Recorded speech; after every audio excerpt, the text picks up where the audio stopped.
membahas tentang Lukas 9 ayat 49 sampai 50, Kakak. Menurut beliau, Tuhan Yesus memperkenalkan keberagaman komunitas. Itu tidak masalah. Dan Tuhan juga tidak mempermasalahkan metode yang dianut oleh setiap komunitas. Itu urusan Tuhan. Kemudian juga beliau katakan penghakiman Anda pribadi. Penghakiman Anda itu hanya secara dari pribadi Anda. Layak tidak Anda menghakimi orang lain? Harusnya Anda dia memakai ada balok di matamu. Keluarkan dulu, baru lihat yang orang lain. Oke. Lukas pasal 9 ayat 49 sampai 50. Coba saya baca. Yohanes berkata, "Guru, kami lihat seorang mengusir setan demi namamu, lalu kami cegah orang itu karena ia bukan pengikut kita." Yesus berkata kepadanya, "Jangan kamu cegah, sebab barang siapa tidak melawan kamu, ia ada di pihak kamu." Dia pakai ayat itu sebagai dasar untuk apa? Bahwa Tuhan memperkenalkan ada berbagai macam komunitas. Oke. Terus apa masalahnya? Jadi maksudnya kan berarti Tuhan menyetujui ada berbagai macam. Terserah mereka dengan dari kelompok apa beragam. saja. Iya, jadi kakak tidak boleh Ya. menghakimi mereka karena Tuhan sendiri. Oke. Masalahnya adalah mereka usir setan, tapi dari grup berbeda. Kita omong sekarang dari denominasi berbeda. Pertanyaannya, orang-orang dari grup berbeda tuh ada mengajarkan ajaran yang salah? Ada mengajarkan ajaran sesat? Tidak, kalau di Tidak. sini Kan tidak, ya aman-aman saja. Maka ini lagi-lagi, ini tidak penggunaan ayat yang tidak cocok dengan apa yang mau dia katakan.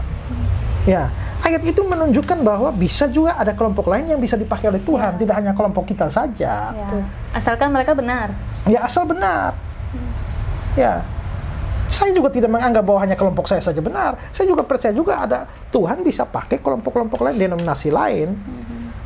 Ya, sepanjang itu tidak, kelompok itu tidak mengajarkan yang salah, atau kelompok itu tidak mengajarkan yang menyesatkan. Ya. Nah, kalau salah atau sesat, apalagi sesat, apakah Tuhan Yesus biarkan? Ya, di sini Tuhan Yesus biarkan saja. Karena memang mereka tidak dari grup kita, tapi tidak menyeleweng, tidak menyimpang. Lain cerita kalau bukan dari grup kita dan menyimpang. Ya. Dari grup kita saja kalau menyimpang? Kalau menyimpang dihajar kok. Ya. Apalagi bukan grup kita dan bukan menyimpang. grup kita tapi menyimpang lagi, ya. Coba sekarang kita lihat ya bagaimana Tuhan Yesus menyatakan ada orang yang bikin ajaran yang aneh ya. Coba kita baca Matius 22 mulai ayat 23 sampai 29. Coba baca. Pada hari itu datanglah kepada Yesus beberapa orang Saduki yang berpendapat bahwa tidak ada kebangkitan. Ya, berarti ini ada orang-orang yang punya ajaran aneh nih. Tidak percaya ada kebangkitan, grup Saduki. Terus? Mereka bertanya kepadanya, "Guru, Musa mengatakan bahwa jika seorang mati dengan tiada meninggalkan anak, saudaranya harus kawin dengan istrinya itu dan membangkitkan keturunan bagi saudaranya itu. Tetapi di antara kami ada 7 orang bersaudara. Yang pertama kawin, tetapi kemudian mati, dan karena ia tidak mempunyai keturunan, ia meninggalkan istrinya itu bagi saudaranya. Demikian juga yang kedua dan yang ketiga sampai dengan yang ketujuh. Dan akhirnya, sesudah mereka semua perempuan itu pun mati. Siapakah di antara ketujuh orang itu yang menjadi suami perempuan itu pada hari kebangkitan? Sebab mereka semua telah beristrikan dia." Ya, sabar. Berarti ini orang-orang ini mereka datang membuat sebuah cerita yang kita sudah dengar, tapi dasar mereka itu adalah tidak percaya ada kebangkitan. Bagaimana Yesus ini percaya ada kebangkitan. Mereka tidak percaya ada kebangkitan. Maka mereka datang.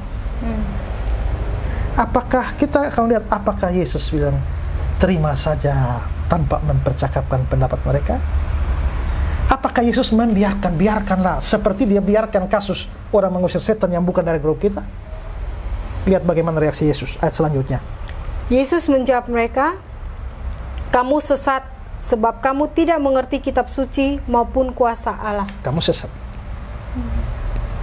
Menghakimi tidak? Menghakimi. Ya. Kamu sesat karena kamu tidak mengerti kitab suci. Jadi dari grup lain, tapi tidak bikin masalah dengan ajaran, ya. Jangan kamu cegah. Kan kamu cegah, biar aja. Ya, tapi dari grup lain yang bikin masalah dengan ajaran yang aneh-aneh, kamu sesat. Nah ini karena hanya buka mata pada satu ayat, lupa ayat yang lain. Banyak kekacauan model seperti ini, banyak ajaran salah, banyak ajaran sesat. Itu gara-gara kesalahan hermeneutik seperti ini. Ini prinsip dasar hermeneutik, ilmu tafsir. Jangan menafsir satu ayat mengabaikan ayat yang lain. Ya. Terus dia ngomong soal apa? Balok. Iya. Soal balok itu kan Matius pasal 7, jangan menghakimi. Ya tadi bilang judulnya apa? Judul videonya? Pendeta Ezra suruh stop menghakimi pendeta lain. Oke, sekarang mari kita lihat Matius 7 1-4. Jangan kamu menghakimi supaya kamu tidak dihakimi. Karena dengan penghakiman yang kamu pakai untuk menghakimi, kamu akan dihakimi, dan ukuran yang kamu pakai untuk mengukur akan diukurkan kepadamu. Mengapakah engkau melihat selumbar di mata saudaramu, sedangkan balok di dalam matamu tidak engkau ketahui? Bagaimanakah engkau dapat berkata kepada saudaramu, biarlah aku mengeluarkan selumbar itu dari matamu, padahal ada balok di dalam matamu? Ayat ini bilang jangan menghakimi. Nah, apa artinya jangan menghakimi? Kalau jangan menghakimi itu diartikan tidak boleh menilai siapapun, tidak boleh anggap orang lain salah, maka pendeta ini telah menghakimi juga. Karena dia menghakimi bahwa saya salah. Pada waktu dia bilang, pendeta Ezra telah menghakimi orang lain. Bukankah dia sedang menghakimi? Dia menghakimi saya bahwa saya sedang menghakimi orang lain. Jadi kalau menghakimi itu diartikan menilai, jangan menghakimi, tidak boleh menilai. Ya sudah, diam semua, jangan ngomong apa-apa. Coba buka dari Alkitab, Matius pasal 7 tadi, dari Alkitab, program Alkitab, coba lihat. Itu Matius pasal 7 ayat 1-4. Ya. Lalu setelah itu ayat 5-nya apa? Tentang apa? Hai orang munafik, keluarkanlah dahulu balok dari matamu, maka engkau akan melihat dengan jelas untuk mengeluarkan selumbar itu dari mata saudara. Perikop selanjutnya tentang apa? Hal yang kudus dan berharga. Baca itu coba. Jangan kamu memberikan barang yang kudus kepada anjing, dan jangan kamu melemparkan mutiaramu kepada babi. Oke, sabar. Tidak boleh lempar apa? Barang yang kudus. Mutiara jangan kasih ke babi. Barang yang kudus jangan kasih ke anjing. Babi dan anjing ini apa? Hewan, binatang. Apakah yang Yesus maksudkan betul-betul babi dan anjing harfiah binatang ini? Bukan. Berarti ada jenis orang yang Yesus sebut sebagai anjing dan babi. Nah, untuk anjing jangan kasih mutiara. Jangan kasih barang kudus. Untuk babi jangan kasih mutiara. Sekarang bagaimana saya harus mentaati aturan itu yang Tuhan Yesus berikan? Ini ada nona dan T di sini. Ini ada mutiara ini. Saya mau kasih. Tapi saya ingat Tuhan Yesus bilang, jangan lemparkan mutiara kepada babi. Bagaimana saya bisa melakukan pesan ini? Saya harus menilai. Ini dua ini mana yang babi? Ya kan? Kalau saya tidak bisa memutuskan mana yang babi, saya tidak bisa lakukan ayat itu. Berarti sebelum saya melakukan ayat itu, saya harus membuat sebuah penilaian. Dari dua ini, oh itu babi, jangan kasih. Jangan membuang barang yang kudus kepada anjing. Pada waktu saya mau buang, saya mesti deteksi dulu, mana anjing. Kalau saya buang-buang, tahu-tahu anjing dua-dua. Saya harus lihat, anjingnya yang mana ini. Berarti perikop itu terletak setelah hal menghakimi.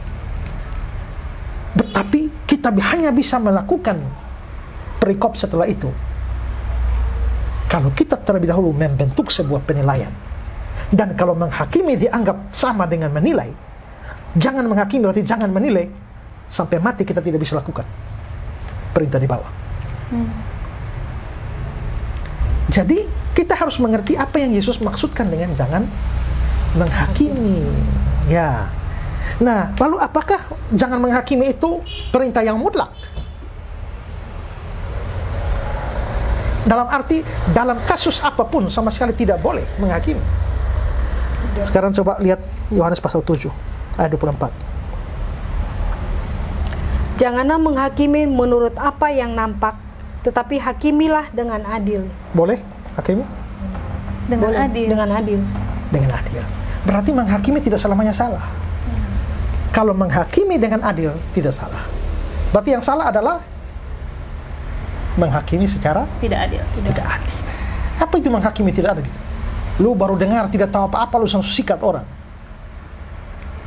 Kalau mau menghakimi dengan adil, dengar baik-baik apa yang diajarkan.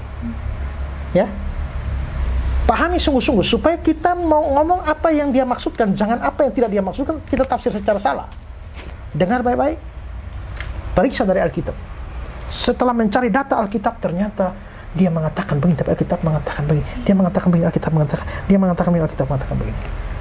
Kalau begitu ajaran ini salah. Itu menghakimi, tapi adil. Karena sudah ada dasarnya. Ya. Tanpa dasar menghakimi. Macam banyak orang bilang, pendeta Islam suruh sesat. Lalu ditanya, sesatnya di mana? Pokoknya sesat. Nah, itulah namanya menghakimi secara tidak adil. Nah, kalau saya membahas ajaran seseorang, coba periksa. Saya memberikan dasar Alkitab atau tidak. Ya. Kalau saya melakukan semacam itu, setelah itu saya mengatakan, ini ajaran salah, ini ajaran sesat. Apakah itu menghakimi? Ya. Tapi itu menghakimi secara adil. Ya. Jadi kalau orang menghakimi secara adil, nggak ada urusan lah dengan masalah balok di matamu. Nah beliau ini tanpa memahami itu, lalu mulai menilai saya secara salah. Kalau begitu, mestinya ayat tentang balok ini, ya saya kembalikanlah kepada beliau. Ya. Lalu juga dia ada ngomong ya soal kebenaran menyakiti orang ya. Iya, jadi maksudnya jangan dipublikasikan begitu. Kalau ada yang kakak tidak setuju, jangan dipublikasikan. Karena itu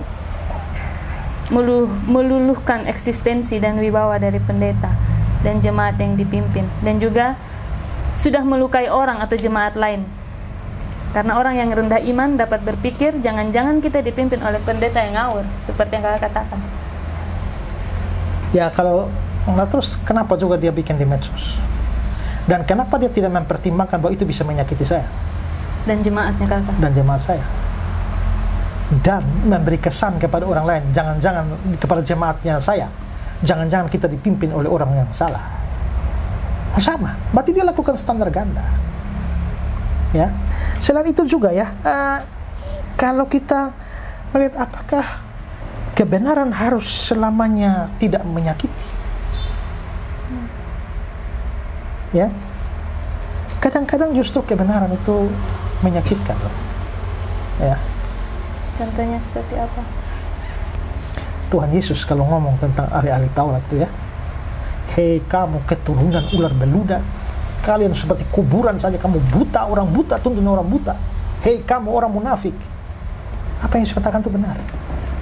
Itu menyakiti. Kita coba lihat pengalaman rasul-rasul ya. Coba Kisah 5 ayat 33. Mendengar perkataan itu sangatlah tertusuk hati mereka, dan mereka bermaksud membunuh rasul-rasul itu. Rasul-rasul beritakan firman, lalu tertusuk hati mereka. Lalu Stefanus, Kisah 7 ayat 54-55. Ketika anggota-anggota mahkamah agama itu mendengar semuanya itu, sangat tertusuk hati mereka. Maka mereka menyambutnya dengan gertakan gigi. Tetapi Stefanus yang penuh dengan Roh Kudus menatap ke langit, lalu melihat kemuliaan Allah dan Yesus berdiri di sebelah kanan Allah. Stefanus penuh dengan Roh Kudus. Roh Kudus. Ayat 55, Stefanus penuh dengan Roh Kudus. Ayat 54, Stefanus bikin apa mereka? Sangat tertusuk hati mereka. Tapi yang mendorong roh, Stefanus bicara itu roh loh. Dia lagi penuh Roh Kudus. Berarti orang yang penuh dengan Roh Kudus bisa mengucapkan kata yang menyakiti hati orang lain. Jadi kebenaran itu tidak selamanya menyejukkan.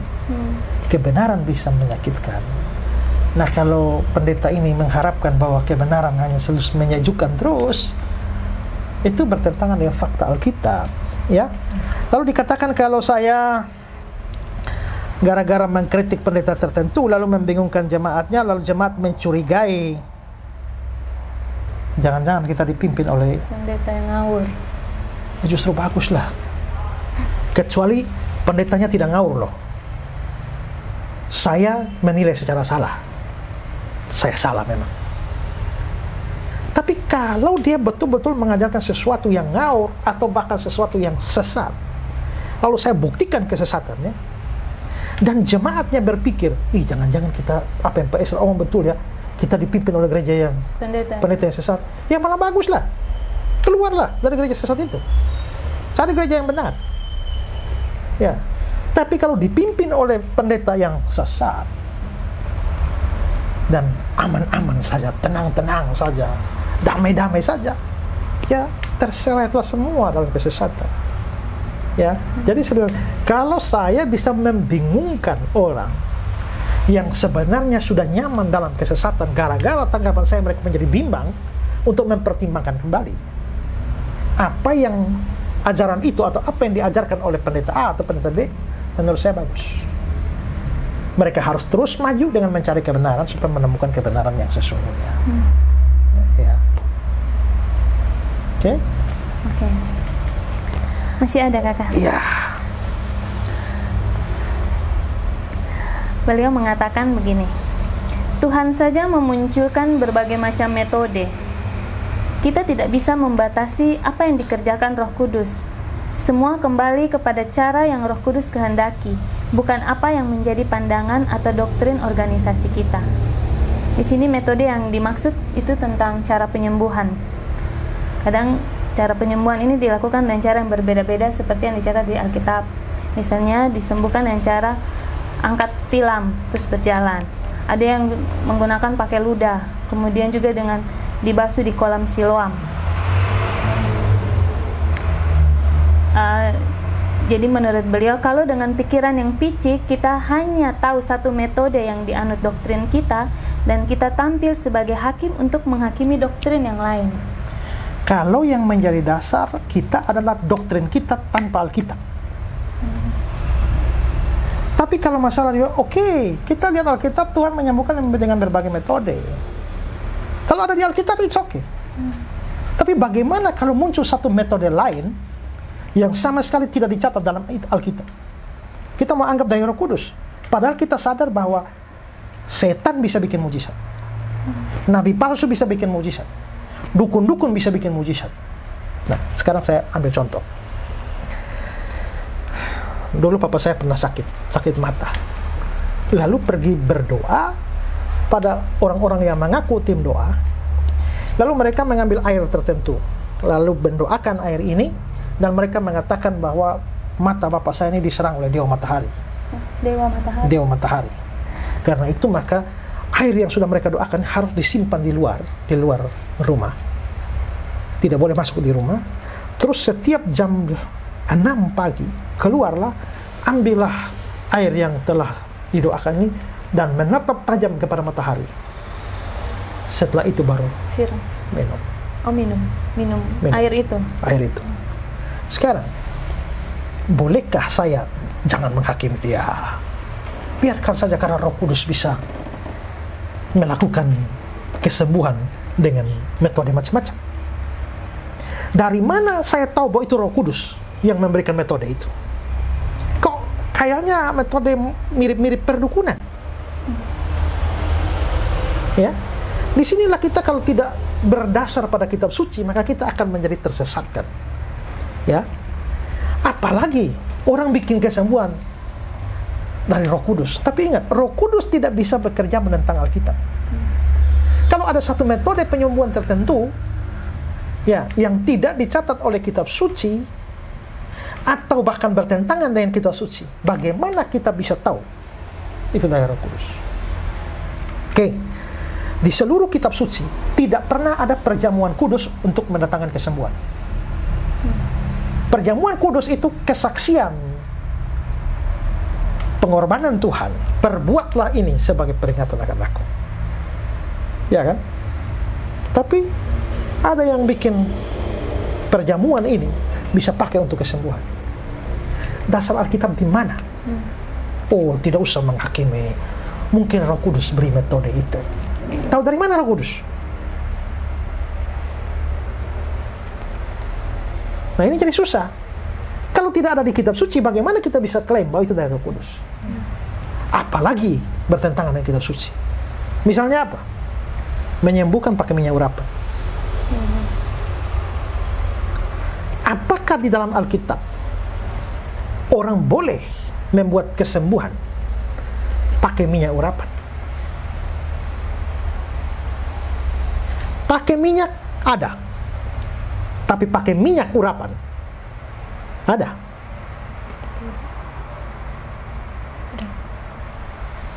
Sekarang kita baca apa yang Alkitab bicara soal minyak urapan.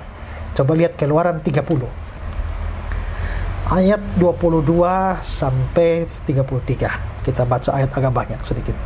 Berfirmanlah Tuhan kepada Musa, ambillah rempah-rempah pilihan, mur tetesan 500 shikal, dan kayu manis yang harum setengah dari itu, yakni 250 shikal, dan tebu yang baik 250 shikal, dan kayu teja 500 shikal ditimbang menurut shikal kudus, dan minyak zaitun 1 hin. Haruslah kau buat semuanya itu menjadi minyak urapan yang kudus, suatu campuran rempah-rempah yang dicampur dengan cermat, seperti buatan seorang tukang campur rempah-rempah. Itulah yang harus menjadi minyak urapan yang kudus. Oke, sabar. Sampai di situ kita ingat minyak urapan bukan minyak sembarang loh. Ya. Semua Berbagai ramuan. ramuannya ditentukan. Ya. Oke. Haruslah engkau mengurapi dengan itu kemah pertemuan dan tabut hukum. Ya. Harus engkau mengurapi kemah pertemuan. Kemah pertemuan itu kemah suci. Kemah suci ya. Ya.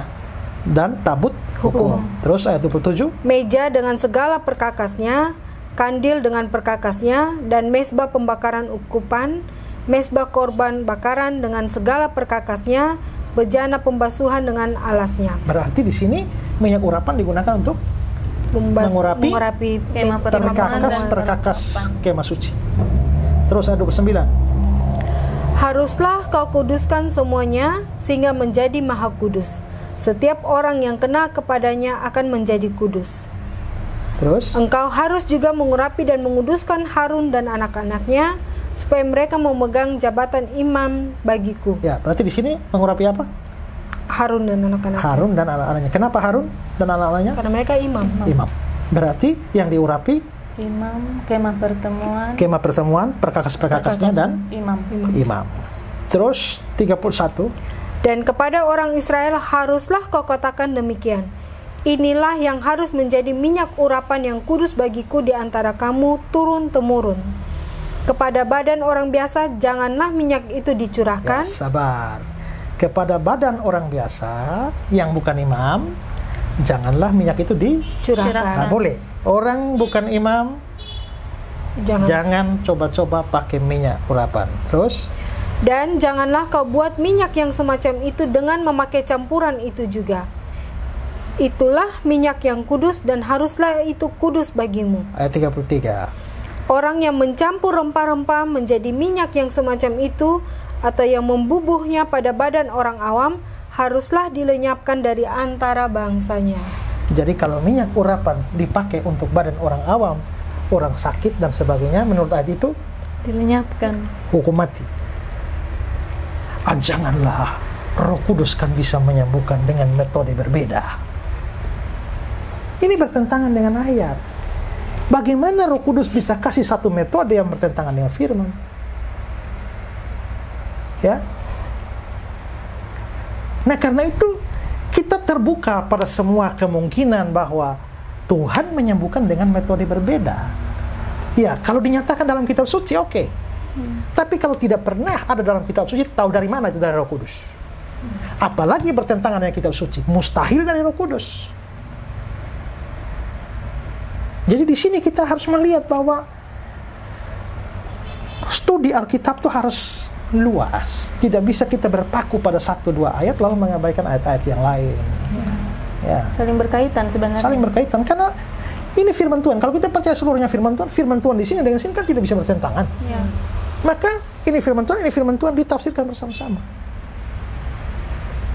Iya kan? Kalau kita membaca satu bagian, mintalah maka akan diberi bagimu. Ya kan? Berarti kita berdoa nih, Tuhan pasti kasih. Tapi lihat ayat yang lain. Apakah semua orang yang minta apa saja Tuhan kasih? Ternyata Paulus bilang minta supaya 3 kali aku berseru, Tuhan mengangkat duri dalam daging. Tuhan yang cukup sudah kasih karunia. Berarti ternyata ada kasus-kasus di mana orang minta pun Tuhan tidak kasih. Maka ayat yang bilang mintalah Tuhan pasti kasih. Ternyata ada ayat lain yang bilang orang Paulus minta tidak kasih. Pakai dua-dua tafsir. Kalau ditafsir, oh artinya mintalah Tuhan pasti kasih kalau cocok kehendak Tuhan. Kalau permintaan tidak cocok kehendak Tuhan, ya Tuhan tidak kasih. Nah itu harus melihat menafsir bersama-sama. Nah kelihatannya pendeta ini hanya ambil ayat-ayat tertentu saja, comot sini sana, out of context juga seperti Roma pasal 14, lalu ditafsirkan ke segala macam arah, tanpa memperhatikan konteks, tanpa memperhatikan perbandingan dengan ayat-ayat yang lain. Ya. Ini sudah di bagian penutup. Ya. Beliau mengatakan begini, saya ingin keutuhan gereja yang berbeda. Denominasi bisa bersatu, dan yang lebih penting, stoplah penghakiman pribadi. Ya, bersatu oke. Tapi bersatu tidak berarti mengabaikan kesalahan. Bersatu bukan berarti menerima segala macam ajaran yang sesat pun kita terima. Jangan korbankan kebenaran demi kesatuan. Ya. Ya. Stop penghakiman pribadi. Saya kalau bahas ajaran orang, saya bahas ajaran, bukan bahas pribadi. Tidak menyerang pribadi. Ya. Ya, saya membahas ajarannya. Kalau pada akhirnya saya mengatakan ini salah atau ini sesat, ya itu sudah, itu penghakiman, tapi penghakiman secara adil. Setelah dibahas dulu ajarannya dibandingkan dengan kitab suci. Nah, kalau penghakiman yang di Matius pasal 7 itu penghakiman tidak adil. Itu. Ya. Yang paling terakhir, beliau katakan lagi begini. Marilah jangan kita suka menilai orang, apalagi dengan penilaian yang salah. Kalau mau mengkritik boleh, tapi itu pada tempatnya.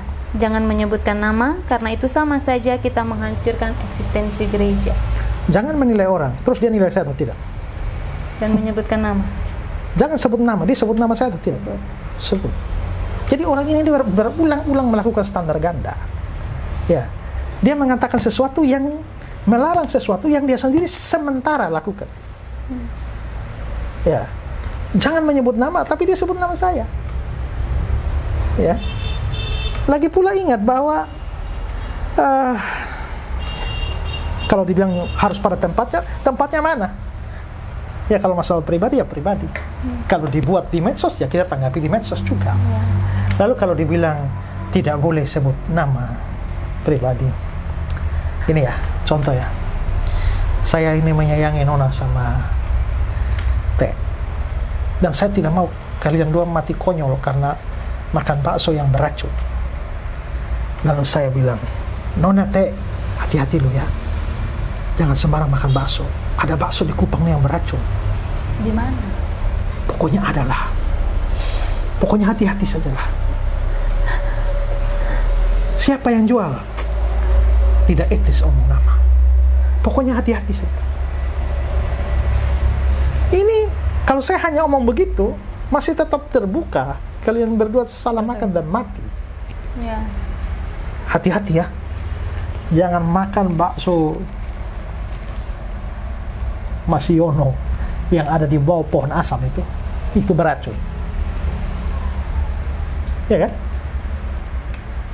Apakah ini didasarkan pada kebencian?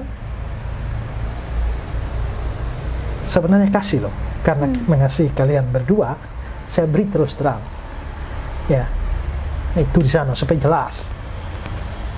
Lalu saya tidak bisa hanya bilang pokoknya beracun. Saya kasih tahu bukti bahwa ini beracun. Ini. Nah, itu buktinya beracun. Nah, apakah menyebut nama selalu salah? Banyak orang membangun etikanya tanpa dasar Alkitab. Bangunlah dasar atau berteorilah, tapi pakai ayat. Kalau dikatakan jangan menyebut nama, ada dasar Alkitab. Tapi kalau saya setelah membuktikan, saya sebut nama, ada dasarnya. Coba 1 Timotius 1 ayat 19. Beberapa orang telah menolak hati nuraninya yang murni itu, dan karena itu kandaslah iman mereka. 20. Di antaranya Himeneus dan Alexander yang telah kuserahkan kepada iblis supaya jera mereka menghujat. Paulus sebut nama ya. Ya. Padahal ini surat yang diberikan kepada Timotius yang nanti akan dibacakan pada semua jemaat. Sebut nama itu. Ya. 2 Timotius 4 ayat 14. Alexander, tukang tembaga itu telah banyak berbuat kejahatan terhadap aku. Tuhan akan membalasnya menurut perbuatannya. Sebut nama juga. Jadi sebut nama itu tidak selamanya salah. Lagi pula, ya, kadang-kadang orang mengetahui nama itu entah kita sebut atau tidak. Ya sekarang ini, kita bahas pendeta ini, ada sebut namanya? Tidak. Sama sekali tidak. Tapi orang pasti tahu kita bahas siapa. Ya. Tapi pendeta ini malah sebut nama saya. Tapi misalnya sesuatu ajaran sudah beredar di medsos, semua orang pada tahu. Apa salahnya kita sebut nama? Orang juga sudah tahu. Jadi saya kira itu hanya pertimbangan-pertimbangan yang tidak didasarkan pada kitab suci. Ya kalau mau dikatakan itu kelihatannya berhikmat, tapi hikmat dari bawah. Ya, hikmat dari atas harus berdasar pada kitab suci. Ya, saya kira gitu ya. Masih ada lagi? Itu saja. Tuntas. Kalau yang saya catat tuntas sudah dibahas oleh kakak. Mungkin tadi yang terakhir kakak. Ya. Jadi kira-kira kalau kakak pribadi menanggapi beliau yang di video ini, apakah kakak membenci dia atau tidak? Karena dia sudah mengkritik kakak. No problem. Bahkan saya tidak menganggap dia sesat. Karena kan saya juga tidak tahu dia punya ajaran itu seperti apa. Yang baru tahu aja. Jadi yang saya tahu adalah bahwa dia tidak mau orang lain dikritik. Jadi paling-paling saya lihat bahwa dia melakukan beberapa salah tafsir Alkitab. Konteks diabaikan. Kedua, menafsir menggunakan satu ayat, mengabaikan ayat yang lain. Ketiga, melakukan kesesatan berpikir, yaitu melakukan standar ganda. Ya, cuma itu. Saya tidak mengatakan dia sesat. Kalau seperti 3 poin yang saya katakan, ya. Dan sama sekali tidak benci dia. Saya nggak ada urusan apa-apa dengan dia. Tapi karena dia menanggapi saya di medsos, ya sudah, saya bikin tanggapan juga. Kita ngobrol begini ya, kita bikin tanggapan di medsos. Kalau saya bikin tanggapan di medsos, no problem. Seharusnya yang bermasalah dia yang tidak boleh bikin di medsos, karena dia mempunyai pandangan kalau orang salah jangan di medsos. Tapi ternyata dia lakukan. Jadi dia mestinya tidak boleh kalau konsisten. Kalau saya boleh, karena saya tidak anti membuat tanggapan di medsos. Oke. Ya, gitu ya. Oke. Makasih Teh sudah banyak baca ayat buat kita. Terima kasih juga kakak. Oke. Demikian diskusi kita dalam program Ngopi Bareng Pendeta Ezra Alfred Sorum. Semoga apa yang kita diskusikan hari ini boleh menjadi berkat untuk kita semua. Ada kata penutup kakak buat? Ya, baik, semoga pendengar. percakapan kami mencerahkan saudara-saudara, dan hati-hatilah bahwa Alkitab mengatakan menjelang akhir zaman makin banyak guru-guru palsu. Ya. Guru-guru palsu, bahkan guru-guru palsu yang memasukkan ajaran di tengah-tengah kamu. Jadi guru palsu itu bukan di luar kamu, di tengah kamu.